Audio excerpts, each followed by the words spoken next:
Hi everyone, welcome to Telugu stock channel. మనకి రకరకాల situations లో చేతిలో ఫ్రీ క్యాష్ ఉంటూ ఉంటుంది. అది 5 లక్షలు అవ్వచ్చు, 10 లక్షలు అవ్వచ్చు, లేదా ఏదైనా ల్యాండ్ అమ్మడం ద్వారా ఒక 20-30 lakhs వచ్చి ఉండొచ్చు. సో అలాంటి ఫ్రీ క్యాష్ జనరేట్ అయినప్పుడు మనం ఎక్కడ ఇన్వెస్ట్ చేయాలి, ఎప్పుడు ఇన్వెస్ట్ చేయాలి అని చెప్పి మనం ఆలోచిస్తూ ఉంటాం. సో ఇలాంటి సిచ్యువేషన్ లో ఎవరైతే ఉన్నారో మీకు ఖచ్చితంగా ఈ వీడియోలో ఒక సొల్యూషన్ దొరుకుతుంది. అయితే ముందుగా ఈ వీడియో చేసే ముందు నేను ICICI Prudential Mutual Fund వాళ్ళకి థ్యాంక్స్ చెప్పాలి అని అనుకుంటున్నాను. ఎందుకంటే ఒక అద్భుతమైన ఇన్ఫర్మేషన్ ఇవ్వడం ద్వారా మనం స్టాక్స్లో ఎప్పుడు ఎలా ఇన్వెస్ట్ చేయాలి అని అర్థమయ్యే విధంగా వీళ్ళు ఇన్ఫర్మేషన్ ప్రొవైడ్ చేస్తున్నారు. అయితే ఎప్పుడైతే మన దగ్గర ఒక ఫ్రీ క్యాష్ జనరేట్ అవుతుందో అలాంటప్పుడు చాలా మంది చూసే బెస్ట్ ఆప్షన్ రియల్ ఎస్టేట్. ఎందుకంటే మనం రోజు రియల్ ఎస్టేట్ పెరుగుతుందా పడుతుందా అని చూస్తూ ఉండం, అండ్ మోస్ట్లీ రియల్ ఎస్టేట్ అనేది పెరుగుతూనే ఉంటుంది. కానీ ఒక పర్సన్ ఆల్రెడీ మనకి చాలా వరకు రియల్ ఎస్టేట్ అసెట్స్ ఉన్నాయి, వేరే అసెట్స్ కూడా కొందాము అని అనుకున్నప్పుడు వాళ్ళకి స్టాక్స్ అనేది ఇంకొక బెస్ట్ ఆప్షన్ గా కనబడుతూ ఉంటుంది.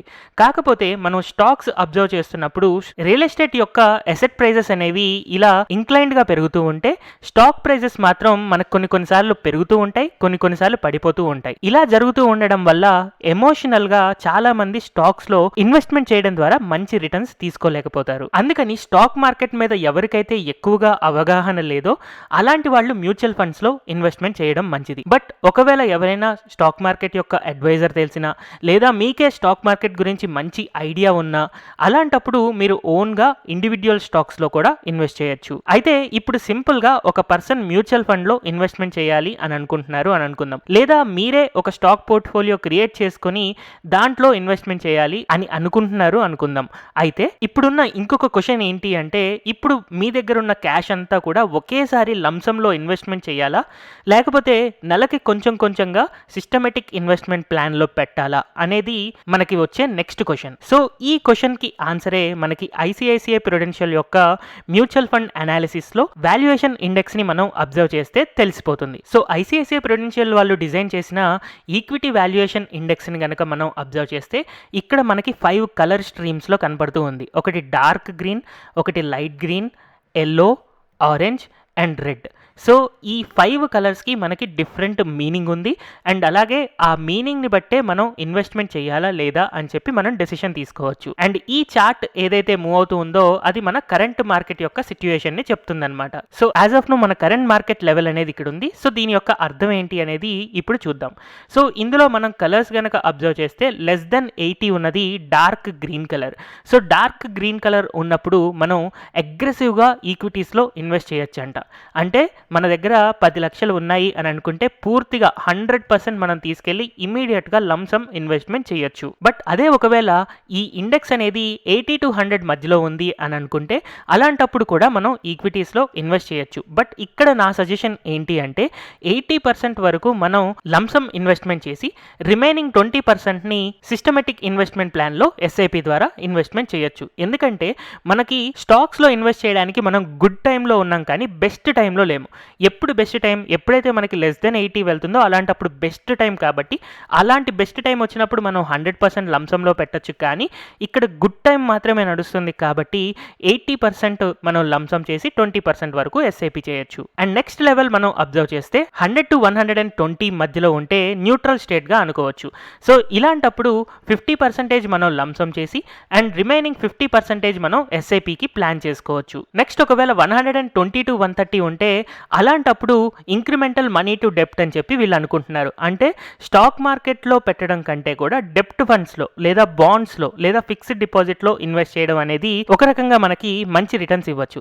అందుకని ఇలాంటి సిచ్యువేషన్ కనుక వచ్చింది అని అనుకుంటే మనం 20% వరకు మాత్రమే లంసం చేసి రిమైనింగ్ 80% మనం SIP విధంగా ప్లాన్ చేసుకొని మ్యూచువల్ ఫండ్స్లో ఇన్వెస్ట్మెంట్ చేసుకోవచ్చు. అదే ఒకవేళ ఈ ఇండెక్స్ అనేది మోర్ దెన్ 130 ఉంటే అలాంటప్పుడు ఎలాంటి లంసం ఇన్వెస్ట్మెంట్ చేయొద్దు, ఎందుకంటే మార్కెట్ హైలీ ఓవర్ వాల్యుయేషన్లో ఉంది.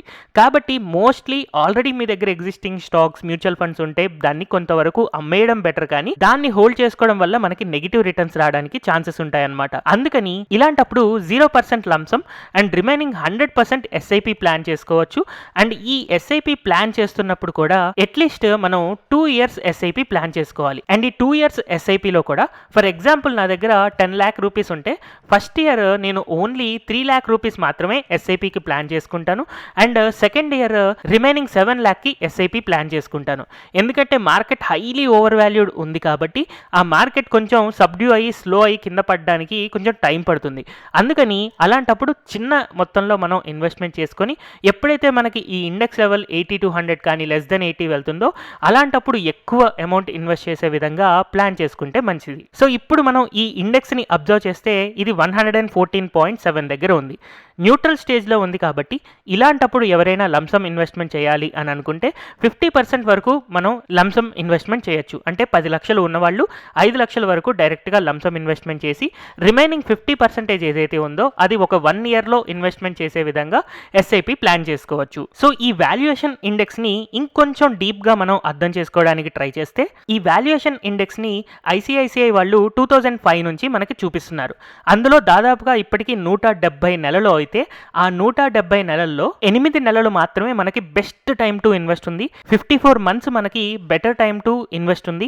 87 టైమ్స్ మనకి గుడ్ టైం టు ఇన్వెస్ట్ ఉంది. అండ్ రిమైనింగ్ ఈ 21 మంత్స్ ఏదైతే ఉందో అది ఇన్వెస్ట్మెంట్ని కొంచెం పోస్ట్ పోన్ చేసుకుంటేనే బెటర్ లాగా కనిపిస్తూ ఉంది. అయితే ఇన్ టర్మ్స్ ఆఫ్ పర్సంటేజ్ కనుక మనం దీన్ని అబ్జర్వ్ చేస్తే 5% మాత్రమే మనకి బెస్ట్ టైం ఉంది. యాక్చువల్గా స్టాక్ మార్కెట్ బాటమ్ అవ్వడం కోసం చాలా మంది వెయిట్ చేస్తూ ఉంటారు.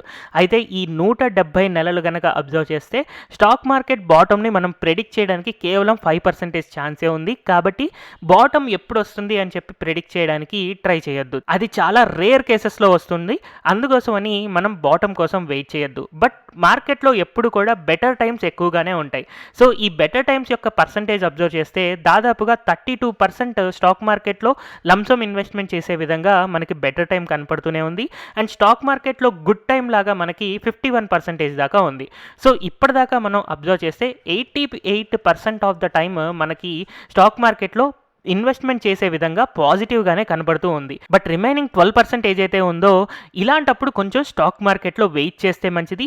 అలాంటప్పుడు మనం ఒకవేళ లంసమ్ క్యాష్ కనుక మన దగ్గర ఉంటే, అంటే మన ఇండెక్స్ అబ్జర్వ్ చేసినప్పుడు 120 to 130 కానీ 130 కంటే ఎక్కువ కానీ ఉన్నప్పుడు మనకి ఎప్పుడైనా ఫ్రీ క్యాష్ వచ్చిందనుకోండి, అది 5 లక్షలు అవ్వచ్చు, 10 లక్షలు అవ్వచ్చు, లేదా 1 lakh అవ్వచ్చు. అలాంటప్పుడు కూడా మనం స్టిల్ ఎస్ఐపి ప్లాన్ చేసుకుంటే మంచిది.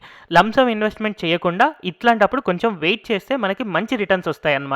సో ఈ వాల్యుయేషన్ ఇండెక్స్ చూడగానే ఇప్పుడు మనం యాజ్ ఆఫ్ నో న్యూట్రల్లో ఉన్నాం కాబట్టి సింపుల్గా మనం ఇప్పుడు గుడ్ టైంలో ఉన్నామని అర్థం చేసుకోవచ్చు. 50% మనం లంసమ్ చేసుకొని ఒక 50% ఎస్ఐపి లాగా ఒక 1 ఇయర్లో పెట్టే విధంగా ప్లాన్ చేసుకోవచ్చు. ఇన్ కేస్ రేపటి రోజున ఈ గ్రీన్ కలర్లోకి అండ్ డార్క్ గ్రీన్ కలర్లోకి వెళ్ళింది అని అంటే అలాంటప్పుడు మనం ఒకేసారి లంసమ్ ఇన్వెస్ట్మెంట్ చేయడానికి కూడా ప్లాన్ చేసుకోవచ్చు. సో సింపుల్గా ఉంది కదా ఈ ఈక్విటీ వాల్యుయేషన్ ఇండెక్స్. అయితే ఈ వాల్యుయేషన్ ఇండెక్స్ ఈ రోజు అబ్జర్వ్ చేస్తే ఇక్కడ ఉంది. బట్ మీరు ఈ వీడియోని ఒక నెల తర్వాతో లేదా సంవత్సరం తర్వాతో లేదా 5 సంవత్సరాల తర్వాత చూడొచ్చు. సో అలాంటప్పుడు మీకు మరి వాల్యుయేషన్ ఇండెక్స్ ఎక్కడుందో తెలియాలి కదా. అందుకని వేర్ టు చెక్ అనేది కూడా మనం ఇప్పుడు చూద్దాం. సో ఆ డేటాని మీరు అబ్జర్వ్ చేయడం కోసం సింపుల్గా ఐసిఐసిఐ ప్రుడెన్షియల్ ఫ్యాక్ట్ షీట్ అని చెప్పి గూగుల్లో సెర్చ్ చేయండి. ఇలా సెర్చ్ చేయడం ద్వారా మనకి ఐసిఐసిఐ ప్రుడెన్షియల్ యొక్క మ్యూచువల్ ఫండ్ వాళ్ళది డౌన్లోడ్స్ అని చెప్పి ఇక్కడ మనకి ఫస్ట్ లింక్ కనబడుతుంది. దీని మీద కనుక మనం క్లిక్ చేస్తే ఇక్కడ ఇలా ఐసిఐసిఐ యొక్క మ్యూచువల్ ఫండ్ వెబ్సైట్ ఓపెన్ అయ్యాక మనకి ఫ్యాక్ట్ షీట్ అని కనబడుతుంది. మధ్యలో ఇక్కడ ఫ్యాక్ట్ షీట్స్ మీద మనం క్లిక్ చేయొచ్చు. లేటెస్ట్ ఫ్యాక్ట్ షీట్ని మనం డౌన్లోడ్ చేసుకోవాలి. సో ఇక్కడ మనం అబ్జర్వ్ చేస్తే ఫండ్ ఫ్యాక్ట్ షీట్ ఫర్ మేది కనపడుతుంది. ఇంకా 1 or 2 డేస్లో మనకి జూన్ది కూడా రావచ్చు. సో ఇక్కడ ప్రస్తుతానికి నేను మేది డౌన్లోడ్ చేస్తున్నాను. సో నేను డౌన్లోడ్ చేసిన ఈ ఫ్యాక్ట్ షీట్ని ఓపెన్ చేసి కిందకి స్క్రోల్ చేస్తూ ఉన్నాను. ఇలా కిందకి స్క్రోల్ చేస్తున్నప్పుడు మనకి ఈక్విటీ వాల్యుయేషన్ ఇండెక్స్ కనిపించాలి. సో ఇలా నేను కిందకి స్క్రోల్ చేస్తున్నప్పుడు ఈ పేజ్లో నాకు ఈక్విటీ వాల్యుయేషన్ ఇండెక్స్ కనిపించింది. సో దీన్ని నేను ఇప్పుడు జూమ్ చేస్తే 114.7 దగ్గర యాజ్ ఆఫ్ నో మన ఈక్విటీ వాల్యుయేషన్ ఇండెక్స్ కనపడుతుంది. సో ఒకసారి మనం కిందకి వెళ్తే ఏ జోన్లో ఎంత పర్సంటేజ్ ఆఫ్ టైం ఉంది, లేకపోతే ఎన్ని మంత్స్ ఉంది, అండ్ అలాగే ఈ డేటా అంతా కూడా మీరు ఇక్కడ అబ్జర్వ్ చేయొచ్చు.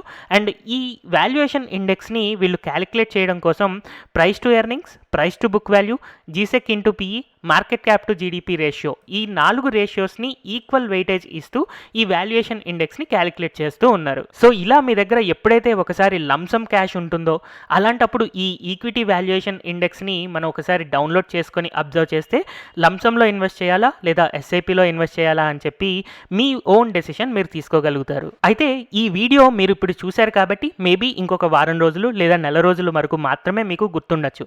రేపటి రోజున ఒక 1 ఇయర్ లేదా 2 ఇయర్స్ అయిన తర్వాత మీకు ఎప్పుడైనా సడన్ గా ఒక లంసమ్ క్యాష్ వచ్చినప్పుడు ఈ పాయింట్ గనక మీకు గుర్తు రాలేదు అంటే ఇప్పుడు చూసిన వీడియోకి ఎక్కువగా యూజ్ ఉండదు. అందుకని యూట్యూబ్ లో ఈ వీడియో కింద సేవ్ అనే ఆప్షన్ ఉంటుంది. సో మీరు ఈ వీడియోని గనక సేవ్ మీద క్లిక్ చేస్తే మీరు ఎప్పుడైనా సరే యూట్యూబ్ లో సేవ్డ్ వీడియోస్ లోకి వెళ్ళి ఇది మీరు చూసుకోవచ్చు. అండ్ అలాగే ఈ వీడియోలో కంటెంట్ అనేది హెల్ప్ఫుల్ గా ఉంది అని అనుకుంటే మీ ఫ్రెండ్స్, ఫ్యామిలీ అండ్ కొలీగ్స్ కి షేర్ చేయడం మర్చిపోవద్దు.